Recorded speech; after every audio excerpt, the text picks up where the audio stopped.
За ингээд хэдүүлээ хамтдаа орчин үеийн сэтгэл судлалын хандлагуудтай танилцж дуслаа. Тэгэхээр дараагийн болон руу орцгоё. Энэ бол маань болохоор та бүхэндээ сэтгэл судлалын салбарын талаар танилцуулах болно.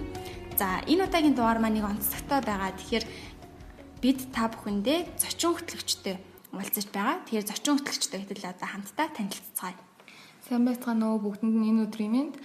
Намайг Батболтын Болор чимээ гэдэг. Би Хүмүүнлэгийн ухааны их сургуулийн сэтгэл судлалын 3 дугаар курсын оюутан байна. За сайн уу Болор чимээ. Тэгэхээр за сонсогчд маань энэ удаад бит хоёр болохоор та бүхэндээ сэтгэл судлалын салбарын талаар илүү ойлголтыг өгөхийг хичээх болно. За ингээд эхэлцгээе. Миний бодлоор бол тэгж боддог л доо. Болор чимээ одоо ингээд харж байхад манай Монголд сэтгэл зүйч гэдэг одоо тий сэтгэл зүйч гэж харж байгаа үнц нь ерөөсөө л нэг хүн өрөөнд орж ирээл буудан дээр хөвтэйл нэг юмаа ярьдаг ч юм уу тий нөгөө Фройд шиг ялхан тий яг тэгж төсөөлөд идэг ерөөсөө л хүний зовлон асуудлыг сонсдог тийм л хүний сэтгэл зүйч гэж ойлгоод идэг. Гэтэл яг үнэндээ сэтгэл судлаач буюу сэтгэл зүйч гэдэг энэ мэргэжил чинь өөрөө маш нарийн олон салбар ийм мэргэжил байгаа шүү дээ. Тэгэхээр энэ талаар чи бас юу гэж бодгоо бидэнтэй болцохгүй юу? За миний хувьд бол сэтгэл судлаач хүн, сэтгэл зүйч хүн гэдэг хоёр жоохон ондоо ойлголт гэж боддог. Сэтгэл судлаач маань арай илүү судалгааны чиглэлээрээ ажилладаг. Илүү одоо нэг ерөнхий суурь салбарууд дээр ажилладаг хүмүүс байгаа судалгааны чиглэлээр сэтгэл зүйч хүн бол яг зөвлөгөө өгдөг. Сэтгцэн эмчээсээ бас жоохон ондоо тийм тэгээ зөвлөгөө өгдөг хүн. Тэгэхээр бас сэтгэл судлаач болон сэтгэл зүйч гэдэг хоёр ойлголт маань хоёулаа ондоо тусдаа гэдэг манай сонсогчид мэдэж авсан бахаа гэж найдаж байна. За ингээд энд нэгэн сонирхолтой судалгаа байгаа. Тэгэхээр 1997 онд сэтгэл судлаар доктороо хамгаалсан нийт одоо судлаачдыг ингээд мэргэжлнүүдийг судалж үзээд тэд нэр яг бодит байдал дээр практик дээр хаана ямар хуу чиглэлд ажиллаж байна вэ гэж салбарыг нь судалж үзсэн байгаа. Тэгэхээр тэндээс нийтдээ хоёр төрлийн area буюу хоёр төрлийн одоо суурь тийм салбарт сэтгэл судлаачид маань ажиллаж байна гэсэн дүгнэлт гарсан. Тэгэхээр энэ хоёр салбар маань юу вэ гэхээр эхнийх нь basic area буюу одоо илүү тийм ерөнхий суурь салбар байгаа бол хоёр дахь нь болохоор applied area буюу одоо илүү хэрэглээний талтай гэх юм уу тий хэрэглээний салбар гэсэн. Тэгээд энэ basic area гэдэг нь болохоор тэрхүү судалгаанд оролцогчдын 20 гаруй хувь нь энэ салбарт ажиллаж байгаа бол ихэнх нь буюу 80 гаруй хувь нь applied area тэр хэрэглээний салбарт ажиллаж байгаа гэж гарсан байна. Basic area-ны талаар одоо тий ерөнхий суурь салбарын талаар бид хэлж өгөхгүй юу? Ерөнхий суурь салбар буюу энэ basic area гэж байна. Илүү би нөө түрүүний ярьсанчлаа илүү нөө сэтгэл судлаач нарт руугаа чиглэсэн судалгаан дээр чиглэсэн байдаг. Тэгээ хүний хөгжлийн сэтгэл судлал болоо одоо хүний сэтгцийн үйл ажиллагаа ой тогтоолт, бодол, суралцах, зан үйл, сэтгэл хөдлөл, тэг хүмүүсийн гендрийн онцлог гэх мэтийн юм судалгаан дээр илүү суурилсан. Тийм. Илүү судалгаа талаа гэсэн үг хань тийм байдаг. Тэгэхээр эдгээр сэтгэл судлаачдыг одоо олж уулзъя гэх юм бол тийм магадгүй зэрэг харъя гэх юм бол ч юм уу хаана байрлаж юу хийдэг яг хүмүүс илүү их нөгөө одоо лабораторид чиглэсэн гэдэг утгаараа их сургууль, коллежийн одоо багш нар иймэрхүү судалгааг бол арай илүү хийдэг байгаа тийм академик одоо төвшнийхээ одоо хичээлийг заахынхаа хажуугаар өөрсдөө судалгаа хий гэж явах тийм илүү тийм.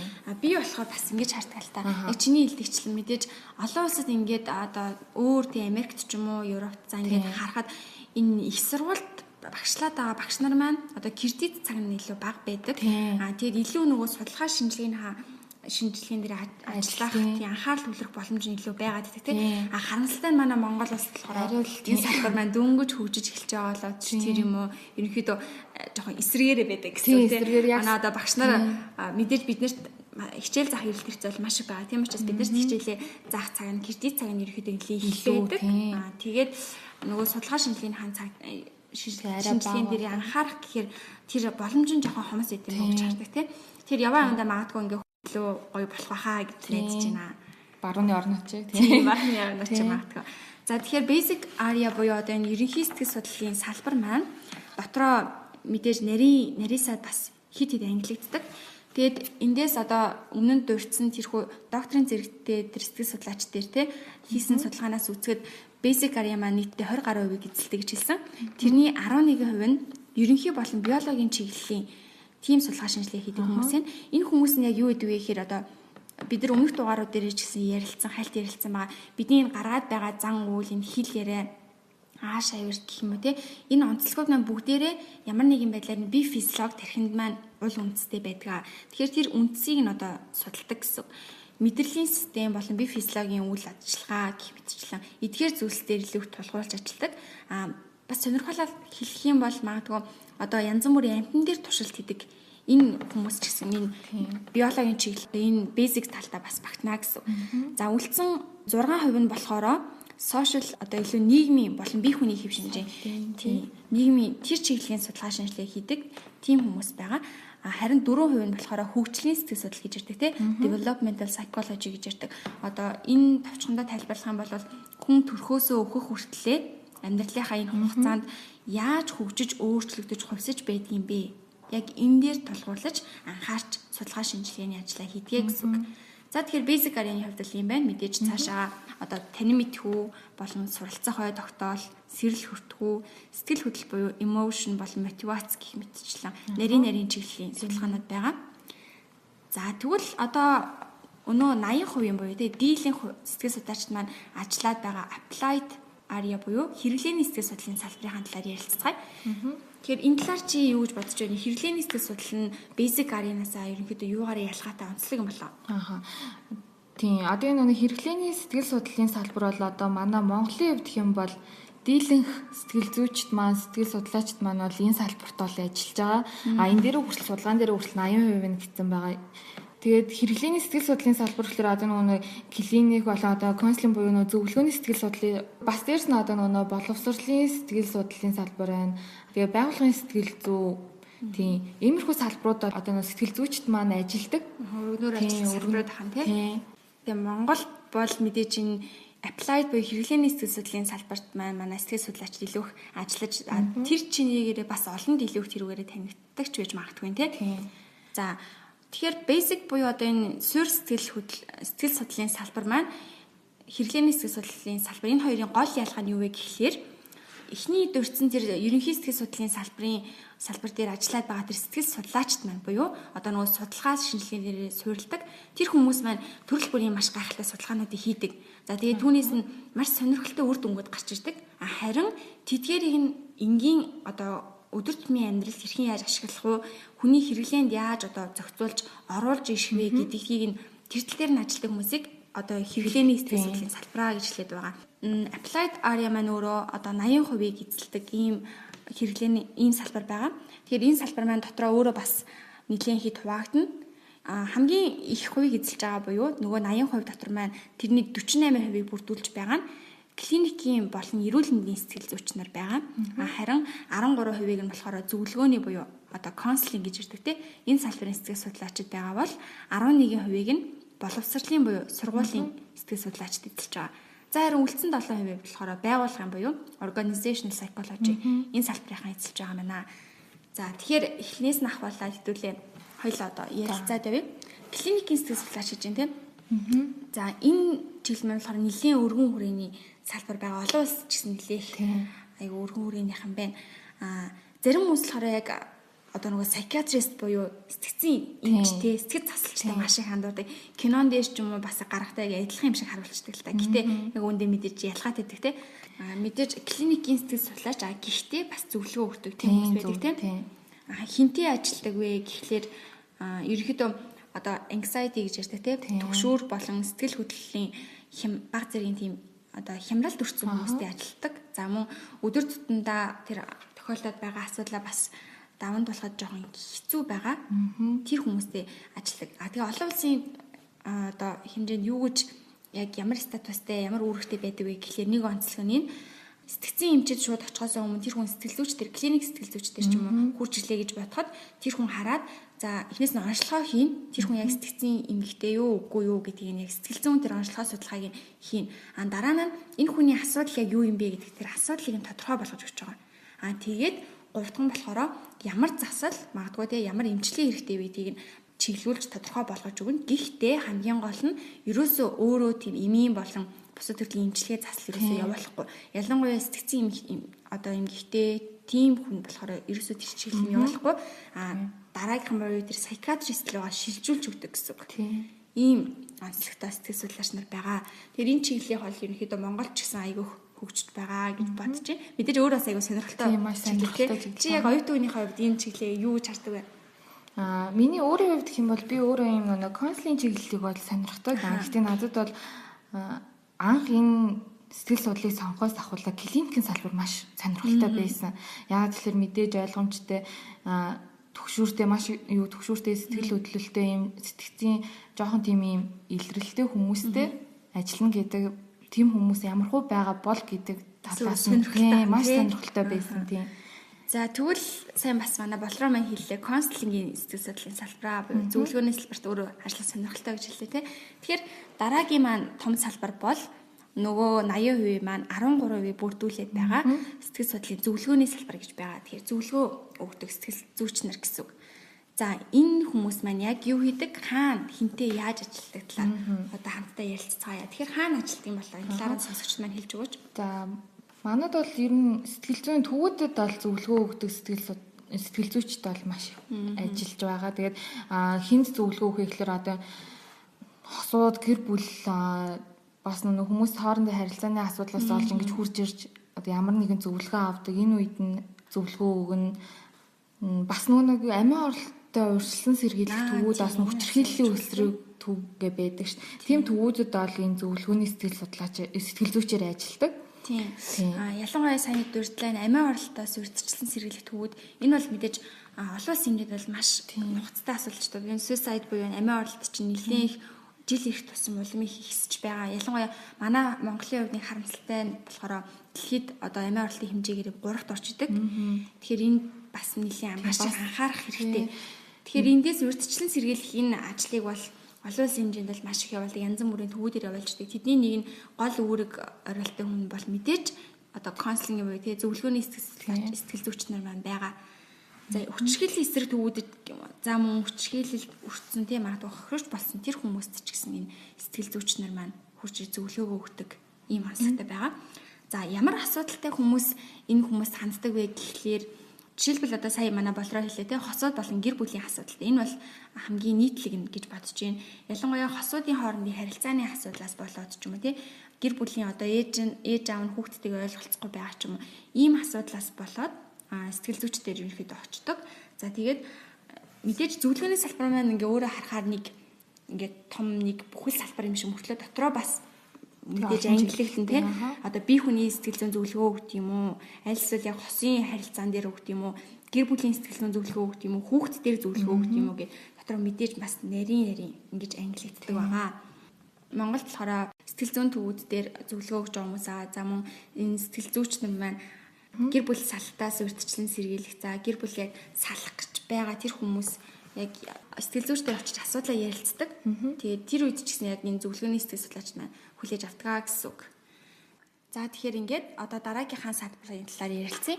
Дараагийн салбар маань хэрэглээний сэтгэл судлалын тэр 80 гаруй хувийн 11%-ийг нь бүрдүүлж байгаа educational psychology буюу одоо боловсролын буюу сургуулийн сэтгэл судлаач нар гэсэн. Энэ чиглэлийн сэтгэл зүйч нар гэсэн. За тэгэхээр энэ хүмүүс маань хаана яаж ажиллах талаар одоо хэдүүлээ ярилцах болно. Энэ бас нэг баяртай мэдээ байгаа. Тэгэхээр энийг болроо маань одоо та бүхэнд хүргэх болно. Манай сэтгэл судлаачтай айгүй тийм тааламжтай мэдээ байгаа. Энэ болохоор манай Монгол улсад 18 оны 12 сарын 14-ний өдөр эрүүл мэндийн сайд болон боловсрол соёлын шинжилгээ ухааны спортын сайд хамтарсан юм тушаалаар ерөнхий боловсролын сургуульд одоо сэтгэл зүйчийн ажлын байрны тодорхойлолтыг баталсан байгаа. Тийм айгүй баярлалаа хавуултлаа. Ерөнхийдөө бол яг эндээс юу харагдаж байна вэ гэхлээр Монгол улсад маань яг сэтгэл зүйч гэдэг чинь хэрэгтэй байна. Сэтгэл судлалын шинжилгээ ухаан чинь чухал юм байна гэдгийг магадгүй яг төрөөс ч гэсэн олж хараад тий баг багаар ингээд бас зам нэгтэд явж байгаа байна. Тэгээд бас тэр тусмаа одоо бидний өсвөр үеийнхэнд тий сэтгэл зүй гэдэг ямар сэтгэл зүйч гэдэг хүн ямар хэрэгтэй байгаа вэ гэдгийг бас эндээс олж харж болно. Тийм боловсролын сэтгэл судлал гэдэг учраас одоо ерөнхий боловсролын сургуулиудад бол сэтгэл зүйчд бол маш хэрэгтэй. Монголд одоо нөгөө сая тушаал батлагдсан гэсэн шүү дээ тий. Тэгэхээр яг энэ тушаалынхаа дагуу одоо тийм байгуулагдсан өрөө ч юм уу сэтгэл зүйчийн тийм ажлын байр яг хэр их байгаа лээ. За яг одоо юу тушаал нь гарцсан байгаа. Тэгээд сая бас нэг юу хийсэн штэ. Хэрэглээний сэтгэл судлалын хүрээлэнгийн залтын агш юу хийсэн байсан бэ? Тэр болохоор ерөнхий боловсролын 5 сургуульд сэтгэл зүйчийн жишг өрөө гэд байгуулсан байсан тийм. Тэгэхээр эхнээсээ бүр ингээд тушаалan гарцсан. Гэр бүл өрөө явж байгаа ингээд хэрэгжээд явж байгаа юм байна шүү дээ. За тэрийг нь мэдээж маш олон жил яригдсан. Маш олон жил яригдсны эцэс оны өмнө энэ тушаалan баталтаад ингээд явж байгаа юм байна. Тэгэхээр цаашдаа ч гэсэн мэдээж ингээд энэ тоо маань улам илүү өргөм одоо тийм улам их хэсэх байхаа гэж найдаж байна. За тэгэхээр энэ чиглэлийн хүмүүс, энэ чиглэлийн сэтгэл зүйч нар маань яг юу хийдэг вэ гэхээр хаана ажиллах нь бол мэдээж ойлгомжтой. Ерөнхий боловсролын сургууль болон тэр одоо сургуульд ажилладаг гэсэн. За харин хинтээ ажилладаг вэ гэхээр сурагчтай болон одоо багш удирдлагуудад ажилладаг. Тэр дундаа ялангуяа багш одоо болон сурагчтай төлхөө ажилладаг гэсэн. Тэгэхээр боловсролын сэтгэл судлал болохоор одоо бага насны хүүхдийн тэр сэтгэл зүйн онцлог тэр тусмаа хүүхдийг болохоор суралцагч гэдэг талаас нь илүү харж үздэг. Тэгээд тэр сурагчийг суралцахад нь хэрэгтэй одоо сэтгэл зүйн ямар нөлөөлөл байдаг вэ? Хэрхэн яаж амжилттайгаар үр бүтээлтэйгээр суралцах вэ? Энэ талаас нь сэтгэл зүйн талаас нь сэтгэл зүйч өөрөө яаж нөлөөлж, яаж дэмжиж, сэтэлжүүлж өгөх вэ? Энэ тал дээр аюу анхаардаг байгаа. За тэгээд мэдээж бас кинонд бас гардаг ч юм те. Зөвхөн суралцагч гэдэг талаас нь хараад байхгүй тухайн сурагч, тухайн хүүхдэд одоо үеийн гихний дарамт ч юм уу ямар нэгэн асуудал тохиолдлоо гэхэд сэтгэл зүйч шаардлагатай байгаа бол сэтгэл зүйч дээр очиж одоо зөвлөгөө авах гэх мэтчлэн энэ бас үйл ажиллагааг ч гэсэн явуулдаг. Тэгэхээр мэдээж ерөнхий боловсролын сургуульд сэтгэл зүйч зайлшгүй байх шаардлагатай маш их хэрэгтэй ийм салбар байгаа. За дараагийн салбарууд маань болохоор за энэ болохоор одоо саяны нөгөө 80% маань ердөө 7% нь үлдсэн байна. Тэрийн 7%-ийг дангаараа байгууллагын сэтгэл судлалын салбар эзэлдэг юм байна. Тэгэхээр байгууллагын сэтгэл судлалын энэ салбар бол бас манай Монголд нэлийн танигдсан салбар байгаа. NPC мандал гэх мэтчлэн тийм яг байгууллагын сэтгэл зүйн талаар ингэж одоо үйл ажиллагаа илүү өргөнөөр явуулдаг. Яг байгууллага дээр анхаардаг энэ сэтгэл судлаачид маань бол байгаа. За эдгээр сэтгэл судлаач маань 7% бүрдүүлдэг гэж хэлсэн. Тэгээд хизэнээс хэлж ирэн яг энэ сэтгэл судлалын аль бие усны салбар гэж хүлээн зөвшөөрөх болсон бэ. За тийм. Одоо энэ 1973 оноос APA буюу одоо энэ Америкийн сэтгэл судлаачдын холбооноос аж үйлдвэрийн хөгжил гээд анхандаа болохоор үйлдвэрийн сэтгэл судлал гэж үүсээд тийм бизнесийн сэтгэл судлал болоод одоо болохоор яг аль бие усны нэршил бол байгууллагын сэтгэл судлал гэж явж байгаа тийм. За тэгээд манай Монгол улсын хувьд болохоор томоохон үйлдвэрүүд, банк зэрэг одоо юм нэг байгууллагуудад илүү ажилдаг тийм. Тэгээд манай сэтгэл зүйчид анх одоо нэг ажлын байрны тодорхойлолт гэх юм уу те илүү нэг хүний нөөцөд илүү нэг тийм нөөц талаас нь ажилчдын одоо нэг хангамж, нийгмийн амьдралын тийм зохицуулах гэдэг юм уу тиймэрхүү байдлаар их ажилдаг байсан. Сүүлийн үед ажиглаад байхад бол нүүн байгууллагын ажилчдын бүтээмжийн талаар айгүйх яригддаг болсон байлээ тийм. За нэг 4-5 жилийн үед бол яг л бизнесийн сэтгэл судлал гэхэлэр яг юу хэлдэг юм бэ? Бизнес байгууллагын сэтгэл судлал гэхэлэр яг юу юм хүний нөөц юм уу гэл манай монгол хүмүүс болохоор яг нэг тийм хүний нөөцл гэж ойлгож байгаа юм уу? Хэлдэг байсан бол одоо л арай илүү дэлгэрэнгүй байгууллагын сэтгэл судлал гэж одоо арай ондоо юмаа гэж ойлгож эхэлж байгаа. Тийм хэрэглэн ч гэсэндээ ерөнхийдөө манай Монголд айгүйх хэрэгжиж байгаа тийм салбар тийм. За тэгэхээр сая бас хэллээ те 1973 оноос Америкийн сэтгэл судлалын нийгэмлэгээс энэ байгууллагын сэтгэл судлал гэдэг чинь өөрөө бие даасан сэтгэл судлалын салбар муу юм а гэд аль биесээ хүлээн зөвшөөрсөн байт юм байна. За мэдээж болрогийн хэлэгчлэн бол Монголд бол айгүй одоо өргөн үйл ажиллагаа хэрэгжүүлж байгаа. За тэгээд сонсогчдоо магадгүй яг энэ чиглэлээр анх удаа сонсож байгаа хүмүүс бол тэгээд яг юу хийд юм бэ гэж бас гайхаж магадгүй. Тэгэхээр энэ талаар нэг жишээ аваад ирэх юм бол те одоо байгууллагад байгаа тэр ажилчид бол ажилчдын сэтгэл зүй гэдэг маань өөрөө маш чухал гэдгийг өнөөгийн энэ даяаршлын нийгэмд бол айгүй ойлгох болсон. Ялангуяа өмнө жилүүдэд болохоор тийм магадгүй хүн хийх ёстой ажлаа хийгээл аж үйлдвэрийн хувьсгалын үед ч юм уу тийм хийх ёстой ажлаа хийгээл за тэгээ цалингаа аваад явдаг байсан бол одоо бол ер нь тийм байха болсон. Одоо ингээ харах юм бол дэлхийн ер нь том байгууллагууд маш их байгуулагдж байгаа. Үндсэн дамсан корпорациуд болон томоохон компаниуд маш их байгуулагдж байгаатай холбоотойгоор тэнд ажиллаж байгаа ажлагчид маань өөрсдөө төрөл бүрийн соёлын төлөөлөгчид, төрөл бүрийн нийгмийн давхархаас ирж байгаа маш олон хүмүүс нэг дор нэг үнэт зүйлд ингэж захирагдаж ажиллана гэдэг чинь өөрөө маш том зүйл болж байгаа юм л да. Тэгэд ялангуяа тэр ажилчдыг тэгвэл яг яаж сэтэлжүүлэх вэ? Тэдгээр ажилчдыг энэ байгууллагын нэг үнэт зүйл рүү тэр зорилго руу хэрхэн яаж тэмүүлүүлэх вэ гэдэг энэ бол ерөөсөө байгууллагын сэтгэл судлалын гол бас зорилго нь гэсэн. Тэгэхээр ажилчдын бүтээмж дээр анхаардаг жилээ тий. Одоо жишээлбэл ажиллаа хийж байхдаа тэр хүн ажлаасаа хэрэг сэтгэл ханамжийг авд юм бэ? Ажлын байранд хэрэг стресс төртөөд байна вэ? Тэр стресс нь тэр авж байгаа ханамж нь ямар байгаагаас шалтгаалаад мэдээж бүтээмжт нь өөрчлөлт гарна тий. Хин ч гэсэн одоо ажлаасаа баг сэтгэл ханамж аваад тий ажлын байранд аюу их стресстэй байгууллагын хамт олонны харилцаа муу байхад хин ч гэсэн өндөр бүтээмж гарах нь ойлгомжтой тий. Тэгэхээр бүтээмж бага байна гэдэг маань өөрөө цаашлаад тухайн компани одоо үр ашиг тий компани зардалд илүү нөлөөлнө гэх юм уу. Ийм учраас байгууллагууд ялангуяа томоохон байгууллагуудын удирдлагууд бол зайлшгүй байгууллагын сэтгэл судлалын сэтгэл зүйчийг бол ажилуулж идэг. Тэгэхээр мэдээж HR буюу энэ хүний нөөцөөс бас ялгаж салгаж ойлгох хэрэгтэй гэж хэлж болно. За ийм нэгэн салбар байна. Тэгэхээр дараагийн салбар маань за энийг бол нэг товчхон дурдын эрүүл мэндийн сэтгэл судлалын салбар гэж бас байдаг. Тэгэхээр энэ болохоор эмнэлэг болон эрүүл мэндийн төвүүдэд ажилладаг. Гэтэ клиникийн сэтгэл судлаачаас бага зэрэг ялгаатай. Ерөнхий үйл ажиллагааны чиглэл нь бол ойролцоо гэж баг хэлж болно. За тэгээд яг юу хийх юм болоо тийм онцлогоос нь болцооч. Илүү одоо нөгөө нэг клиникийн салбараа бодвол клиник бол яг нөгөө нэг эмнэлэг сэтгцэн эрүүл мэндийн төв гэж ярьж байгаа бол энэ эрүүл мэндийн сэтгэл судлал гэдэг салбар маань болохоор илүү зүгээр нөгөө бидний одоо нэгдүгээр эмнэлэгч гэдэг юм уу те юу их нялхас гэдэг юм уу иймэрхүү одоо эмнэлгүүдэд илүү их ажилтдаг байгаа. Тийм. Бас тэгээ нөгөө одоо ингээд өвчлөөд гэх юм уу одоо өвчтөнгүүд байгаа шүү дээ. Иймэрхүү хүмүүс ирсэн тохиолдолд энэ хүмүүсийн сэтгэл санааг нь сэргийгч гэдэг юм уу тиймэрхүү байдлаар тийм зөвлөгөө өгөх. Тийм. Тэр энэ бас би ингэж хардаг л энэ нөгөө олон нийтэд бас нийгмийн сэтгэл зүйн эрүүл мэндэд аягүй чухал салбар юм шиг харагддаг.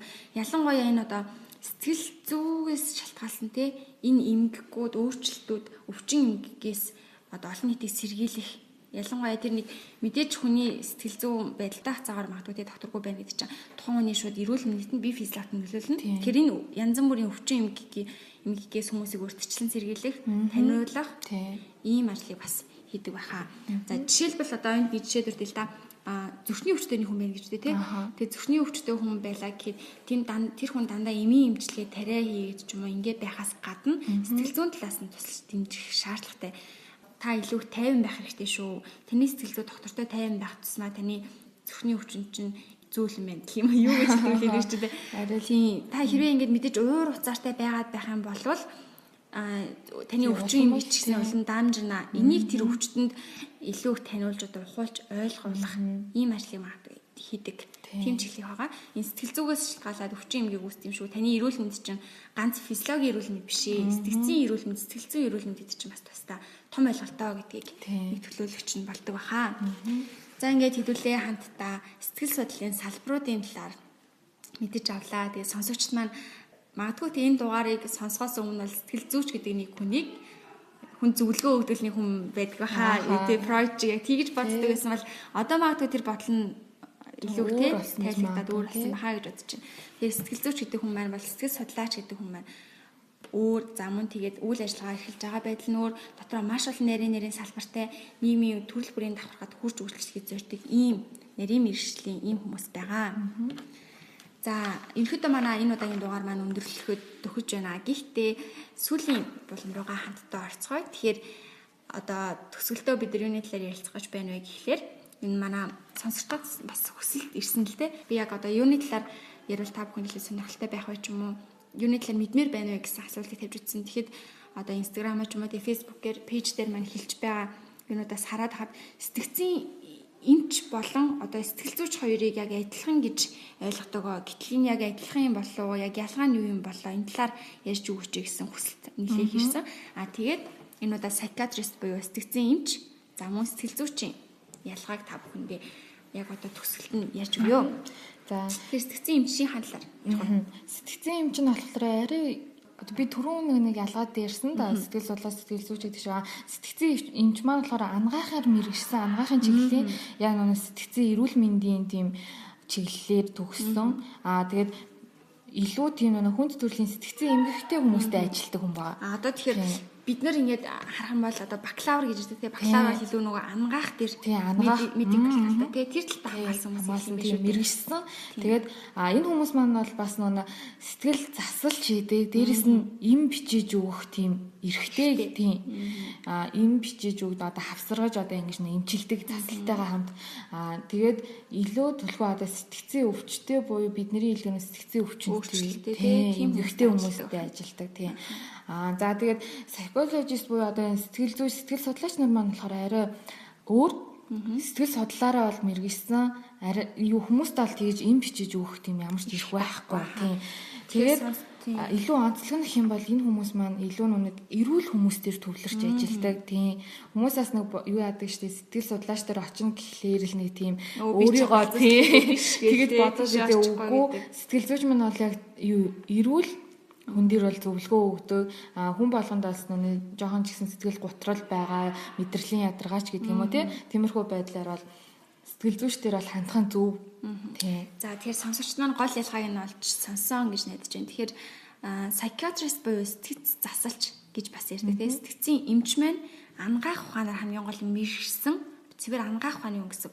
Тэгээд харин psychologist буюу сэтгэл судлаач маань болохоор ерөөс ангаахаар мэргэшээгүй суур одоо тэр бакалавр мастрын зэрэгээ болохоор сэтгэл судлал дээр мэргэжсэн ийм хоёр өөр ялгаатай суур нь ч гэсэн ялгаатай байгаа юм шүү дээ. Тэгээд яг ажиллаж байгаа хүмүүс нь мэдээж ялгаатай. Түүнээс гадна яг хийж байгаа үйлдэл нь буюу одоо жишээлбэл сэтгэл судлаач буюу сэтгэл зүйч маань хизээч энэ хүн за депресстэй сэтгэл готролтой байна энэ хүнд сэтгэл гутралын эсрэг юм бичээд өгөө гэсэн тийм ирэх ерөөсөө байхгүй. Тэрийг бол ерөөсөө сэтгэл засалч буюу энэ psychiatrist одоо маань хийдгээ гэсэн үг. За ингээд маш сонирхолтой яриаг өрнүүлсэнд баярлалаа. Ингээд энэ удаагийн дугаар маань Хүмүүнлэгийн ухааны их сургуулийн сэтгэл судлалын 3 дугаар курсын оюутан боловч эмэгтэй хэдүүлээ хамтдаа ярилцлаа. Тэгээд сонсогчд маань бас таалагдсан байхаа гэж найдаж байна. Ингээд бид бас өөрийнхөө мэдгээс хуваалцаж манай хамгийн анхны зочин хөтлөгчөөр харсан баярлалаа гэж баярлалаа. За энэ удаагийн дугаар маань ингээд энэ хүрээд өндөрлөж байна. За дараагийн дугаар хүртэл түр баяртай.